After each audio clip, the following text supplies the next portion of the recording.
That's been my philosophy. And that's the philosophy I teach my students, everyone that I work with. Do not just pin yourself in that closet of only being a wholesaler, because you will miss a lot of money making opportunities if you do that. But don't try to be an expert of everything. Master one strategy and add more tools to it. Let's get started with the presentation. The first part of any type of deal flow revolves around the marketing. Currently, we're doing anywhere between 8 to 12 different marketing strategies. And I just added a number of them. So the lead has to come in. What is generating the lead? The first part of your funnel revolves around your marketing. The different marketing strategies that we're executing. Craigslist marketing, using the slide broadcast system.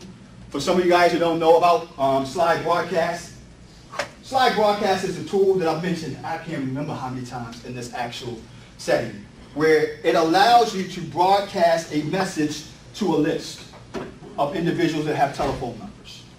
Now, the key to the slide broadcast is the fact that it goes straight to the person's telephone number. And it also don't make their phone ring. So think about it. They will get a message on their voicemail that says, and one of the ways we use it is with Craigslist when we're marketing for tenant placement. Hey, I saw your house for rent on Craigslist. If you're willing to be flexible in price or terms, give me a call. And it goes straight to their voicemail with our telephone number and so on. So that strategy is one of the key ways in which we get leads for buyers, way we get leads for renters, and where we get leads for sellers. Any way or any list that allows you to get a telephone number could be used with slide broadcasts, because you're marketing directly to the person's voice system on their cell phone. The key part is the fact that now you're not just a person that sent them an email. You're an actual real person. So you don't have to worry about well, this was a guy from Craigslist. I wonder, is he from Canada or from over in Africa somewhere trying to steal my property like he's trying to rent? No. That person actually got a voicemail from you, which legitimizes you and your intentions. That's one strategy we use. We call it the Craigslist slide broadcast strategy. Another marketing strategy that we do is absentee owners. Time trusted. I mean, we've used absentee owners for years. We do it with certain metrics. And the key metrics that we do, and these are the key 3 metrics, absentee owners and a particular zip code with equity in the property. Those are the 3 key metrics. I don't teach any of my students to go for anything less than that. The key to you in this business is going where the money is. So if you just do absentee owners, you just do a blanket marketing strategy, you're wasting money. Go after where you know their money. So 3 levels deep, we call it retargeting or targeting. 3 levels deep, absentee, particular zip code with equity. Absentee, particular zip code with equity and or high income to debt ratio. So you can take it 3, you can take it 4, you can take it 5 levels deep. And all the marketing strategies go 3 to 5 levels deep. Anytime you have any questions about any of the things I'm talking about, don't hesitate to stop me and say, what do you mean? Any questions so far? I got a question. Yes. Absentee owners, right here. Absentee owners, when you, like I do a lot of driving around, see vacant properties. That's why I got a lot of my business deals from. And as I see properties are empty, the grass is like, I'm 6'3", sometimes be 7 foot high, just make it inside joke, but I send them a lot of mailers. I try to find them online, and what else? Sometimes I run across, they might have death in the family, or they might have died, had no heirs. And a lot of times I call the bank and I try to find out, they have no clue what's going on. So that's why I be stuck that sometimes. I be stuck sometimes when I get the absentee owners, when the person passed away, they have no heirs, the bank owns the property, but they don't have any information. All they know is this was the last balance on the property. Right. So I asked for a short sale, they give me information on that, but then they said, they still want the probate. It's like, well, the person that did, who you probating to? So I guess Probate to a ghost? Who you probating the to? question is, how do you find the hard to find homeowners? And it could be a probate, it could be an absentee owner, it could be whatever the situation. The two main ways that we do it, one of which is skip tracer. If you go to the website, realdealgit.com, I have a whole 7-step system that talks about how to find anyone that you're looking for, even in situations with people in probate. That's one method. Skip tracers can run you anywhere between $50 and $75. Another method is a system that we've started using about 2 months ago. It's called LexisNexis. LexisNexis is a system that a lot of police agencies use and so on. And it can get you information for individuals that are hard to find. In fact, it can get you information for people that have moved out of property as short as 2 weeks ago. So the cost of LexisNexis, to setting up the actual system, you have to be a legitimate business. You have to have your business licensing. You have to put an average order of about $250 per month. Each pull costs about 65 cents. So for me to find that person, it would cost me 65 cents. But you have to have a minimum of at least $250 per month. And since we're doing it in 5 different states, it's a breeze for us. So those are 2 ways, but the number 1 way I would start off with is the website and the actual article I wrote on 7 steps to find anyone.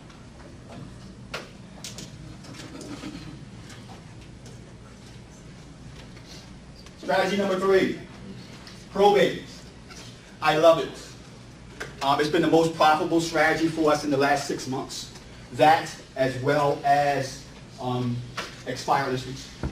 The reason why I like probate is because it's a strategy where not all investors are comfortable doing, which means the marketplace for probate isn't as saturated as for absentee owners. You have to have thick skin to do that type of strategy. The key that we do with probate is probate filings that are at least 90 days old. At least 90 days old. And the reason being, I want to make sure that a personal representative has been assigned to the actual probate case. And that generally can take anywhere between 60 to 90 days. Now, we also have clients that are doing probate marketing to attorneys through a follow-up campaign and so on. And that's going to go into, when we get into the follow-up aspect of this. Expired listings. 3 levels deep. Expired listings in the particular zip codes that we're interested in, where the property's been expired and has not been relisted for at least 90 days, going as far back as 9 months. So Charles, you've got 5 or 6 real estate agents here. Am I make sure I understand? You could contact one of them and say, I'm looking for expired listings 5 levels deep. Well, here's what we do. Okay. We have a real estate investor a real estate agent that works with us, and that agent pulls expired listings in the zip codes and areas that we're interested in, that are at least 90 days expired and have not been relisted. We also have my VAs at that point with the listings. We're pulling the property information up and checking the actual mortgage information and seeing if the properties have equity in it or not. That's the 3 levels deep.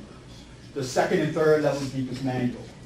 Meaning you have to be either that person who is actually researching that expired listing and looking up whether or not that person or that property has equity, or you have to hire a VA to do it. And we have VAs on our team. And how do they do it? How do they do it? By way of actual listings being sent to my team, and then we're basically going into different databases, tax assessment office, and MD land records, specifically in Maryland. Driving for dollars is another way we get leads. So what did you say? Driving for dollars, another lead source for us.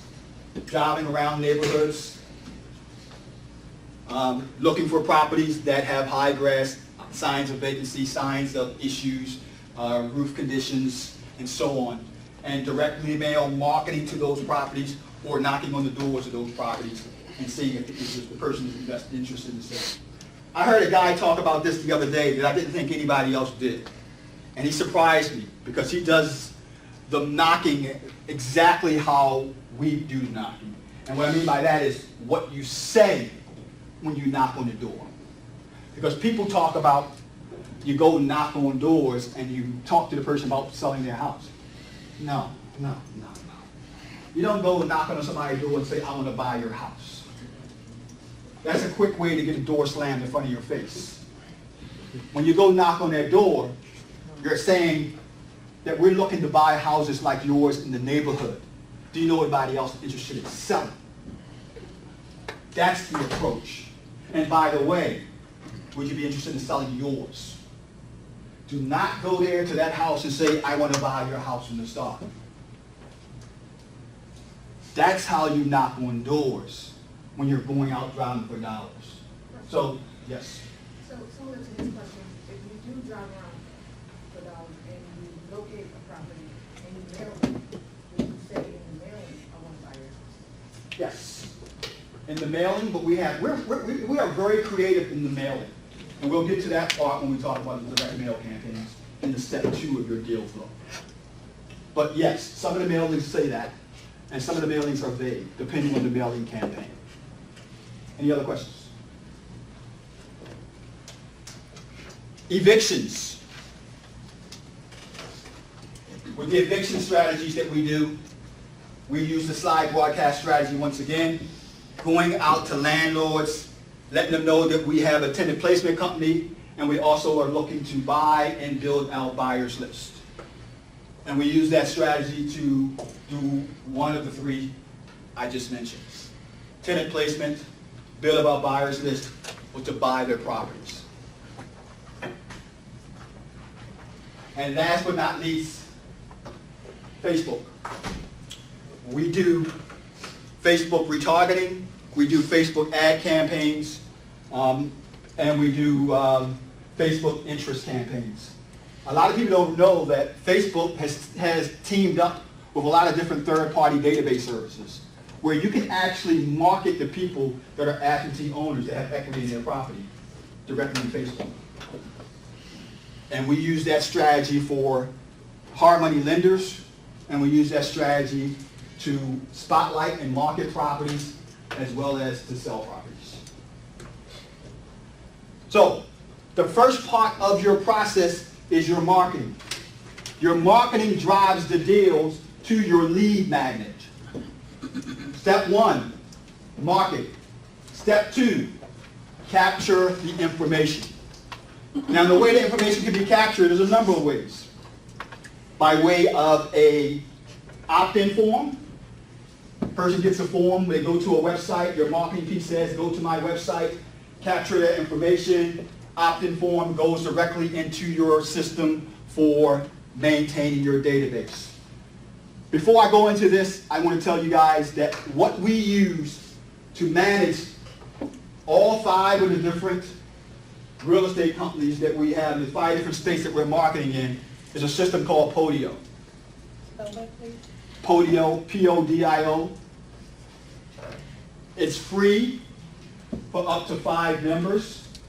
I first introduced Podio to the members of The Real Deal about 2.5 years ago. And now everybody is talking about Podio. And Podio is beautiful because when you have it set up properly, it will manage and systemize your whole deal flow on autopilot. So all these actual cities and states that we're investing in, I don't do anything. My project managers, my JV partners, and my VAs do all the work. Podio just systemizes the whole process. So the deal that is generated from the leads become a lead magnet process. So the person will either fill in an opt-in form or the person would either call our company. If the person calls our company, that information is then put into the process of the seller questionnaire. Now, what happens during the lead process, lead magnet aspect of it, is all the leads are coming in from these 5 main marketing processes. Landing pages, squeeze pages, opt-in pages, direct mail marketing, 3D mail, and postings. So all of our lead gen is coming directly to the lead magnet, which drives the person into the system. What is 3D mailings? A lot of people will tell you that you should mail a letter or you should mail a postcard. We mail a number of things: letters, postcards, and what we call 3D mail pieces, such as money bags, bottles in the mail. In fact, I'll give you, I think I have one of them in here. Yeah, that's the bottle one, mail piece. I'm going to grab that one for you for a second. One of the mail pieces we'll do would be the bottle with a yellow letter inside of it. This is the actual mail piece, goes directly in the mail. And the person will get this piece and it says on there, something like, your money is in the bottle. Give us a call. We want to buy your house today, yada, yada, yada. We also use what we call money bag mail piece, where the actual stamp and envelope is on the money bag, and the actual letter campaign is inside of it. Another one of our 3D mail pieces that we use is a garbage can. And it says something like, it's obvious you threw away the last 2 of our letters, so we're going to save you the trouble this time by putting it in the trash can for you. And then we talk about wanting to buy their house and so on. We only do those campaigns on deals that we know are home runs. And they're generally a second or third mailing. Every mailing campaign we do, a marketing campaign, we try to do between 5 and 7 touches. So none of that, I'm going to send the person one letter and then that's it. But we'll go further into that. So we got the person to contact us. The person on your team that's taking the information fills in what's called a seller questionnaire. That seller questionnaire and that phone call should be the start of your closing process. And what I mean by that, you're getting all the information about their property, pertinent information that you need. If you guys want an example of the seller questionnaire that we use, you can go to the website, Real Deal Meetup, and just type in seller questionnaire right there in that search box, and you'll pull up the exact same one we have. A large majority of the documents that we use is in the real resources page. The trusts that we use, the assignment contracts, the seller questionnaires, and so on are all in the actual real resources page. Show them, please, the directory also. Yeah, it's right here. It's called Real Resources. If you click on that, it's a whole directory of the resources that we use in my company and so on. And it's free. Nothing on this page is for charge, so it's free. So I've got the person to get on the phone. They've contacted the company. My team is right now questioning that person. The most important information I need: 1, why is this person selling? What is their motivation? 2, how much they owe on their mortgage? 3, what's the repairs in the property? 4, what is their mortgage payment? 5, a paying question: what are you going to do if you can't sell the property? 6, I think I said how much repairs are needed. Yeah. But those are the main questions I'm asking. Of course, I'm going to get the address. Of course, I'm going to get all that information. But with that information, there's no real estate deal that you can't analyze. When you have cash flow, when you have mortgage payment, when you have how much the desired person, the seller needs, when you have the actual motivation behind the person, they need to sell in a month, they need to sell in 2 weeks, they got a property that's in probate, they want to inherit, they want to actually expedite the process of paying out the money to the heirs. You need to know all this information. The seller questionnaire is what gets you that information. So you got the actual person on the phone, you're filling in the seller questionnaire. What happens next is your determination going to make you either get that deal or lose that deal. If you know your market like the back of your hand, you're able to negotiate price and terms on the same phone call.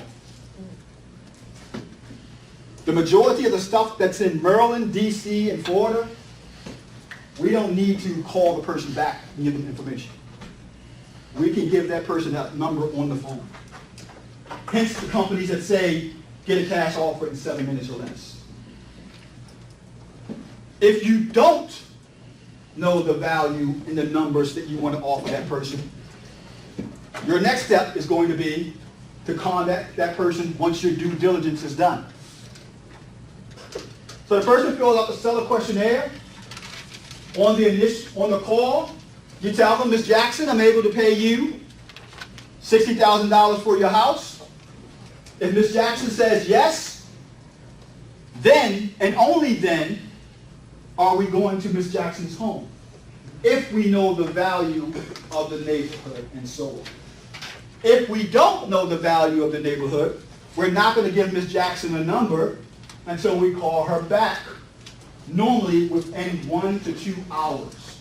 If you take 24 hours, 48 hours, 72 hours to call the seller back, 9 times out of 10, that seller has contacted someone else. Not only that, but there's a good chance you're not going to get that deal, because I'm going to get a person that comes back and call them right away.